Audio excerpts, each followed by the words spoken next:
For it's 1, 2, 3 strikes, you're out at the old ball game. For 13-year MLB veteran Mark Reynolds, those words resonate with him all too well. And when I mean he knows these words too well, he knows them too well. But when you think of strikeout leaders all time, you think of long-tenured players such as Miguel Cabrera, Alex Rodriguez, Jim Thome, and many more. That's what makes Mark Reynolds the real strikeout king, his ability to strike out at a high rate and be effective at it. Now, you don't get drafted based on how good you are at striking out in baseball. For Reynolds, he played 2 seasons at Virginia University where he hit 35 home runs and collected 137 RBIs. This got him drafted in 2004 to the Diamondbacks, where he spent about 3.5 years in the minors. While in the minors, Reynolds' strikeout numbers were not bad, 322 and 1,393 plate appearances, so only a 23% strikeout rate. He also did slash 283, 366, and 525 over 5 levels of minor league ball, which got him called up on May 16, 2007 for Arizona. In 111 games that 2007 season, this is where strikeout concerns may have started, as the strikeout rate this season was 31%. But it's his rookie season, so I'll give him a break. And because he had an OPS plus of 109 and having a 378 batting average of balls in play.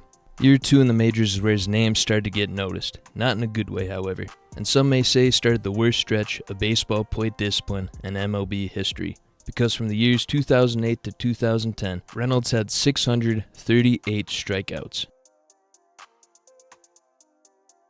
Yes, I'm not lying, here's the proof.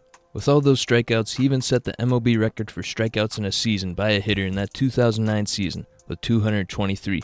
He followed that up in 2010 with the second most strikeouts all time in a season at the time with 211. This is now tied for 9th in a season, but his 223 strikeouts are still number 1. Don't worry, YouTube fans, his 2008 season also saw him get over 200 strikeouts, with 204 to be exact. This resulted in strikeout rates of 33.3, 33.7, and 35.4 respectively. For minimal research, having a certain amount of plate appearances, I believe his 2010 strikeout rate of 35.4 is second all-time to Adam Dunn's 2011 35.6 rate in the modern era. That Adam Dunn 2011 season deserves a video on its own, but I digress. Now, with all the roastings of Reynolds, he did hit 104 home runs in that 3-year span, which gave him fame for being one of the first well-known 3 true outcome hitters in the MLB. If you're unfamiliar with the 3 true outcomes, it is either when a batter gets a home run, a walk, or a strikeout in their plate appearance. This has become more prominent in today's game, and Reynolds' 3 true outcome rate in 2008 to 2010 was 48.3, 51.9, and 54.7 respectively. For reference, MLB's 2023 TTO average was 34.5, and in 2010, Reynolds' worst season, it was an average of 29.5. But the good strikeout times in Arizona came to an end in December of 2010 when he was traded to Baltimore for a couple of minor leaguers. So maybe a change of scenery will flourish his non-strikeout talents. Yeah, that didn't happen. Reynolds still struck out 196 times that first season in Baltimore, and in doing so, took second in the majors. 2012 was some upside for Mark though, as he actually finished outside the top 10 in batter strikeouts, and he only had a 29.5 strikeout rate this season. Now 2013 is the start of when Reynolds was bouncing to a different team every season. For 2013, he started in Cleveland with a 32% strikeout rate, a 47% TTO, and having a 680 OPS, the lowest of his career so far. This was enough for Cleveland to release Reynolds, where Reynolds then signed with the Yankees. Reynolds played 36 games for the Yankees and ended up striking out only 31 times, holding a 25.8 strikeout rate. His best of his career, and yes, a small sample size, but still, the Bronx changed him. That change was for the good, as the next 3 seasons with the Brewers, Cardinals, and his first season with the Rockies, Reynolds lowered his strikeout numbers every year, all the way down to 112 strikeouts and 441 plate appearances in 2016, giving him strikeout rates of just 28.1 in 2014, 28 in 2015, and 25.3 in 2016.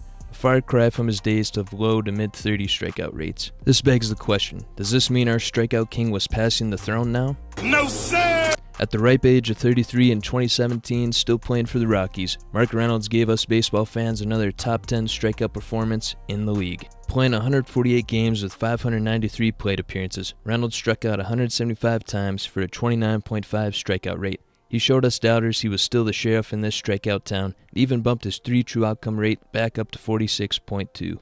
Now 2018 and 2019, Reynolds played 86 and 78 games for the Nationals and back with the Rockies. With the Nationals, he got back to his 2014-2016 form with 64 strikeouts and 235 plate appearances.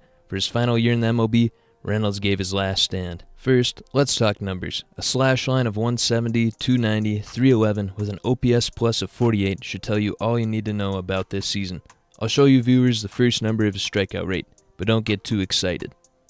That's right, everyone, he did it. He got back to above 30% strikeout rate, with it being 35.1, even getting his 3 true outcome percentage back above 50 to 51.2. A great way to end the Strikeout King's career. With Mark Reynolds' retirement in 2020, he totaled 1,927 strikeouts in his MLB career. He achieved this feat in 13 seasons with only 6,243 plate appearances for a career strikeout rate of 30.8. The only two really comparable guys all time to Reynolds in terms of strikeout rate is Adam Dunn and Giancarlo Stanton. However, Dunn had 2,000 more plate appearances, and Stanton is still playing, where he has less strikeouts and more plate appearances currently. This is why Mark Reynolds is my Strikeout King. If you wouldn't mind hitting the like button, the subscribe button, and hitting the bell notifications. Thank you.